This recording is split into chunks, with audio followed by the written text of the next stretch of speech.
आज का हमारा टॉपिक हमने लास्ट टाइम वाले टॉपिक को ही रिज्यूम करना है, that is physiochemical factors affecting the environmental fate of micro organisms.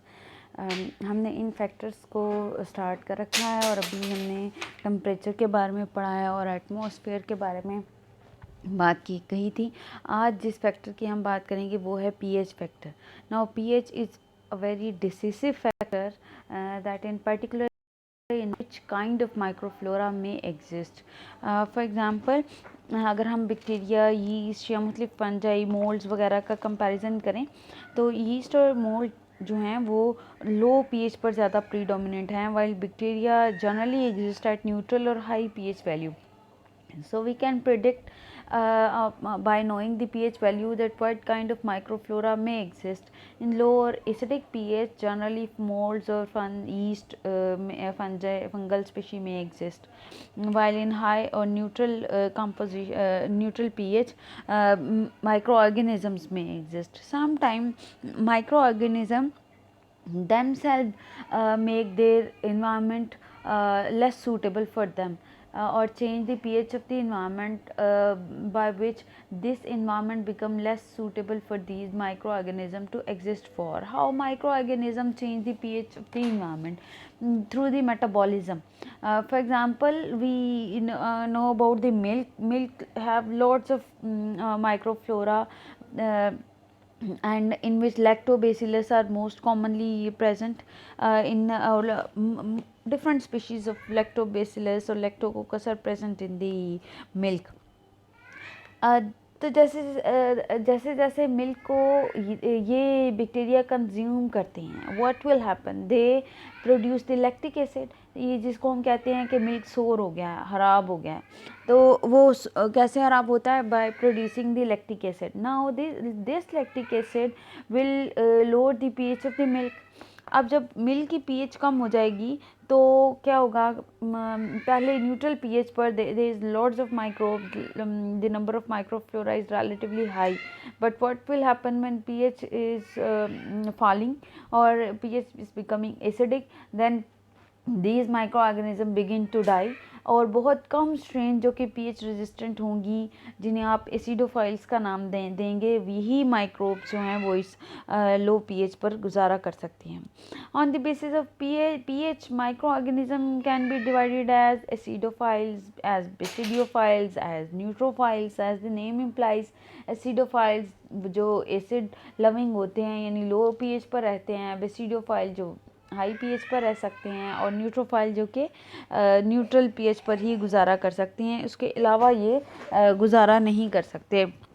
अब न्यूट्रोफाइल जो है वो हाई या लो पीएच पर गुजारा नहीं कर सकेंगे, जबकि एसिडोफाइल जो हैं वो हाई पीएच पर या न्यूट्रल पीएच पर गुजारा नहीं कर सकेंगे.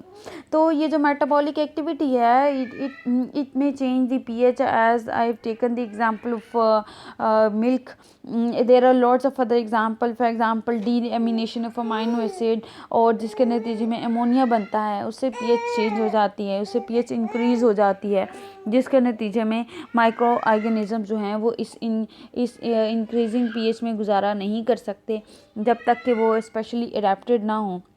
इसी तरह से शुगर फर्मेंटेशन जो होती है उसके नतीजे में एसिड प्रोड्यूस होता है, और ये एसिड पीएच लो कर देता है. अब इस केस में भी बहुत कम माइक्रो ऑर्गेनिज्म जो हैं वो सर्वाइव कर सकते हैं.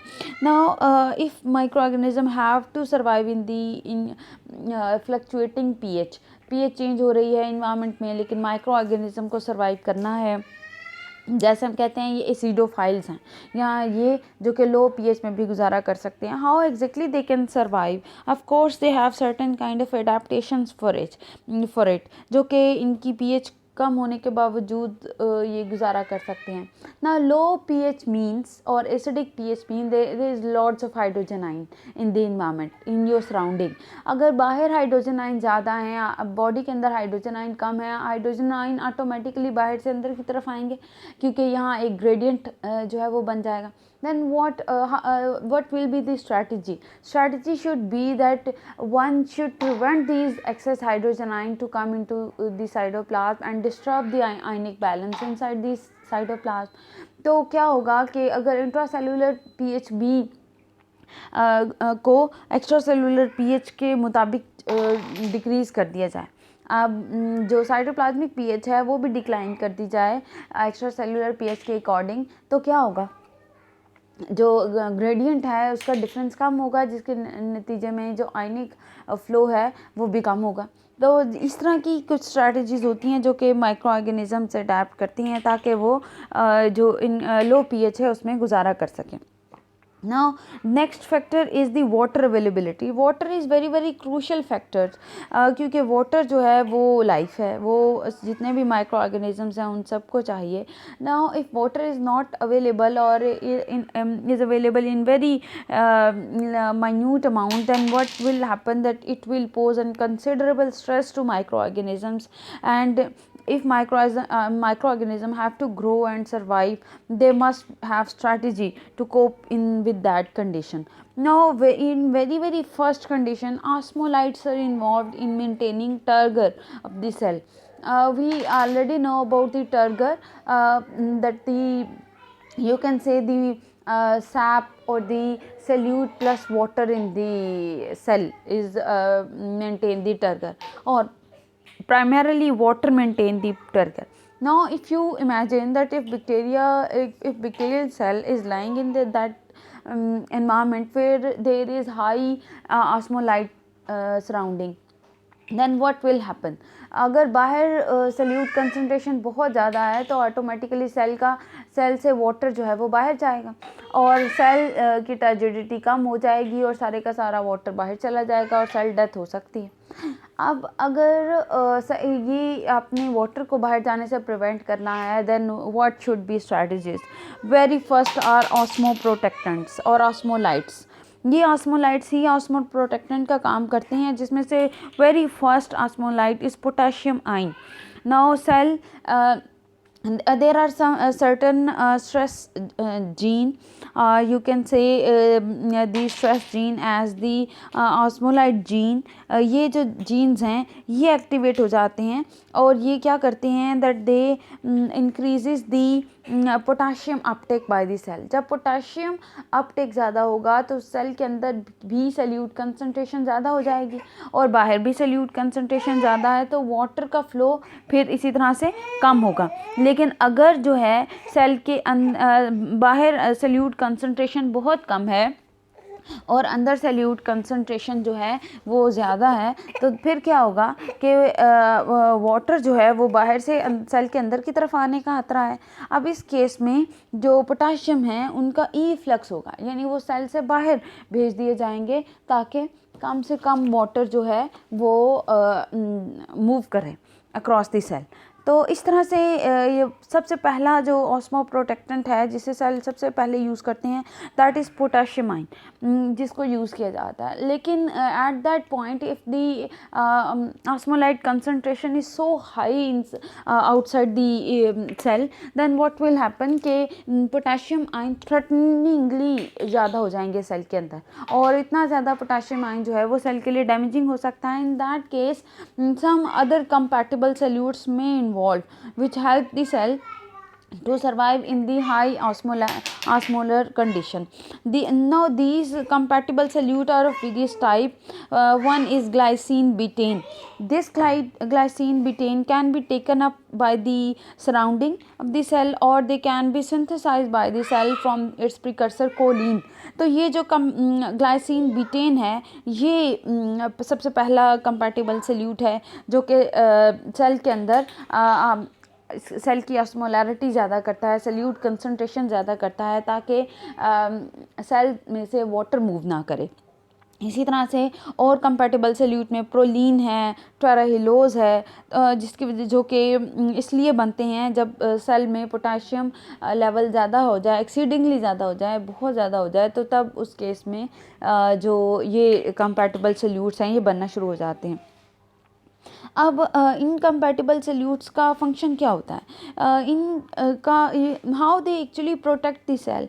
Very first is that they protect the crucial enzymes. How they protect, they generally cause hydration of these enzymes in the presence of salts, जिसकी वजह से ये जो एंजाइम है ये सर्वाइव कर सकते हैं हाई साल्ट कंसनट्रेशन को भी. सेकेंडली जो पोटाशियम है वो बहुत ज़्यादा क्योंकि हो जाती है तो इतनी ज़्यादा पोटाशियम सेल के अंदर डैमेजिंग हो सकती है. In that case they lower the potassium level inside the cell. ये पोटाशियम का इफ्लक्स करते हैं ताकि पोटाशियम बाहर चली जाए और सेल के अंदर इतनी ज़्यादा पोटाशियम जो है वो सेल को डैमेज ना कर सके. So they actually stabilize the cell कि वो इतनी हाई आयनिक स्ट्रेंथ को बर्दाश्त कर सके और सरवाइव कर सकें. अब इनका there are some external factors and there are some internal factors which trigger the formation of these compatible solutes. Internal factor की हमने बात कही है. इंटरनल फैक्टर में जो है वो पोटाशियम आयन है, elevated level of potassium ion. और जो एक्सटर्नल फैक्टर्स हैं, एक्सटर्नल फैक्टर में हाई एक्सटर्नल ऑस्मोटिक प्रेशर है. जैसे ही ऑस्मोटिक प्रेशर जो है वो हाई होता है साथ ही साथ ये जो आप कह सकते हैं सल्यूट्स हैं जो पोटाशियम ये फॉर्मेशन है वो होना शुरू हो जाती है इनकम्पैटिबल सल्यूट्स की. तो इस तरह से ये माइक्रो ऑर्गेनिजम्स जो हैं ये सर्वाइव कर सकते हैं वाटर अवेलेबिलिटी को. लेकिन इसमें बहुत से एक्सेप्शंस हैं, कोई रूल नहीं है. मुख्तलिफ ऑर्गेनिज़म्स जो हैं वो मुख्तलिफ जो स्ट्रैटेजीज़ हैं वो लेकर आते हैं. बाज़ इन्वायरमेंट्स ऐसी होती हैं जहाँ पर कंप्लीट जो कि कम्प्लीटली एरिड होती हैं, जहाँ ऑक्सीजन जहाँ वाटर है ही कम, और वहाँ पर तो रहने वाले माइक्रोब कम्प्लीटली अडेप्टेड होते हैं ऐसी एरिड कंडीशन को सर्वाइव करने के लिए.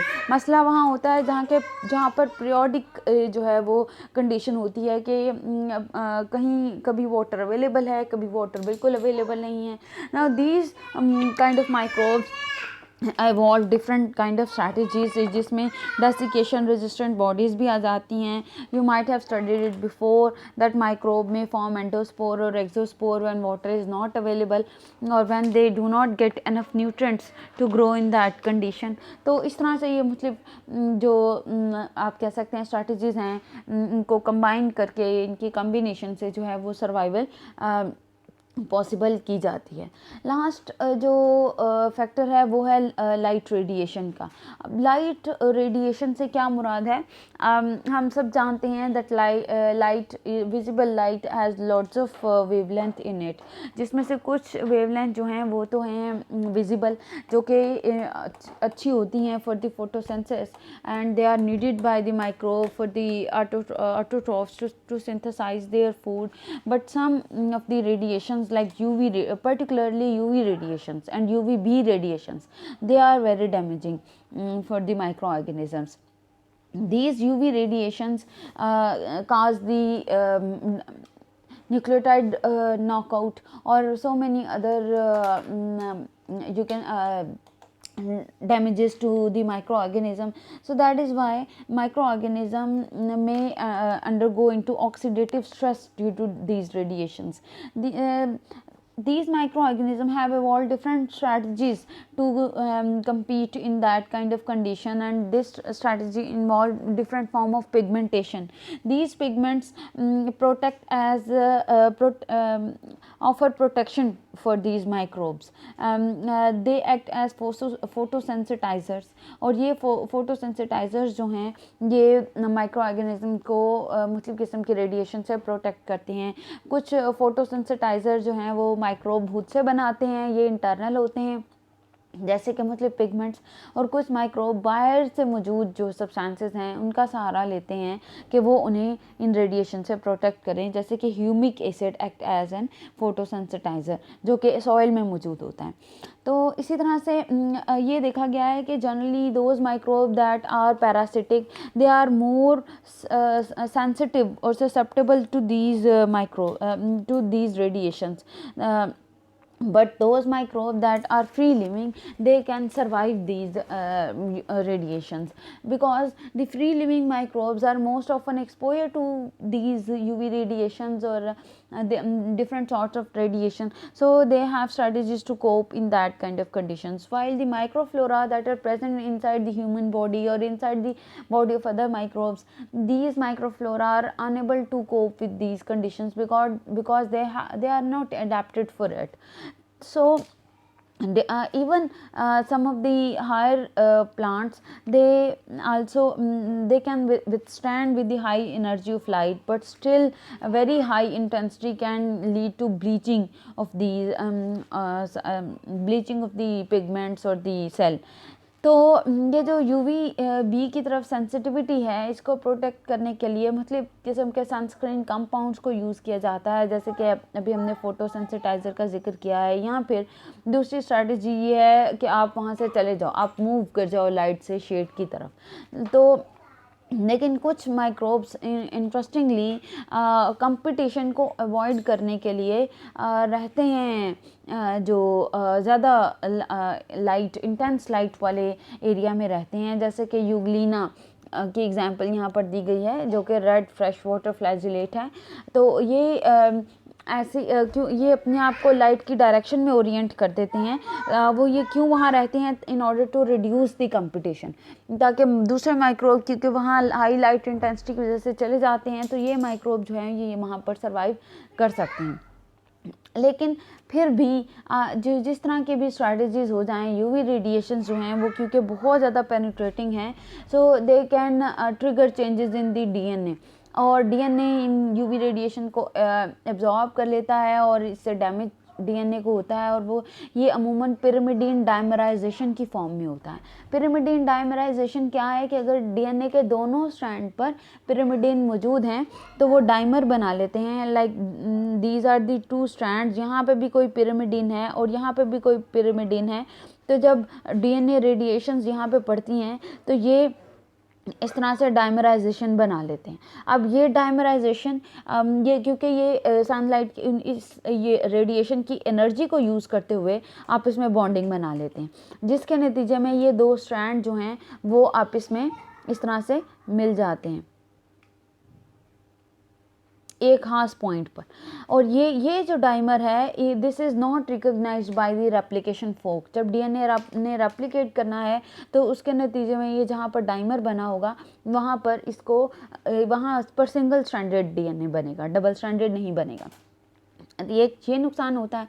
दूसरा क्या है कि जैसे ही ये डाइमर बनता है तो कुछ खास डीएनए रिपेयर एंजाइम एक्टिवेट हो जाते हैं जो इस डाइमर को एक्साइज कर देते हैं, यहाँ से उतार देते हैं।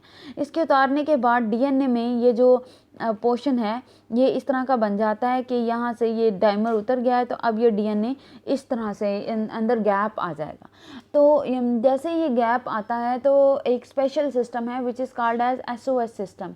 This SOS system of DNA repair become activated, और यहाँ पर कुछ 9 एंजाइम्स आते हैं जो कि इन गैप्स को फिल करने की कोशिश करते हैं, और इस गैप को फिल करने के बाद इसको यहाँ पर न्यूक्लियोटाइड जोड़े जाते हैं। लेकिन ये एसओएस सिस्टम जो है ये एरर प्रोन सिस्टम है, इसके नतीजे में एरर आता है और जेनेटिक मटेरियल जो है वो चेंज हो जाता है, जिससे बहुत सी म्यूटेशंस और एबनॉर्मेलिटीज़ आती हैं। जो सेकेंड रिपेयर सिस्टम है वो एरर फ्री है। उसमें क्या किया जाता है कि उसमें डिफेक्टिव सेक्शन को एक्साइज उतार दिया जाता है और न्यू न्यूक्लियोटाइड जो है वो 1 by 1 इंसर्ट किए जाते हैं, जिसके नतीजे में जो डीएनए है वो तकरीबन वैसे ही बनता है जैसे का पहले सिस्टम था।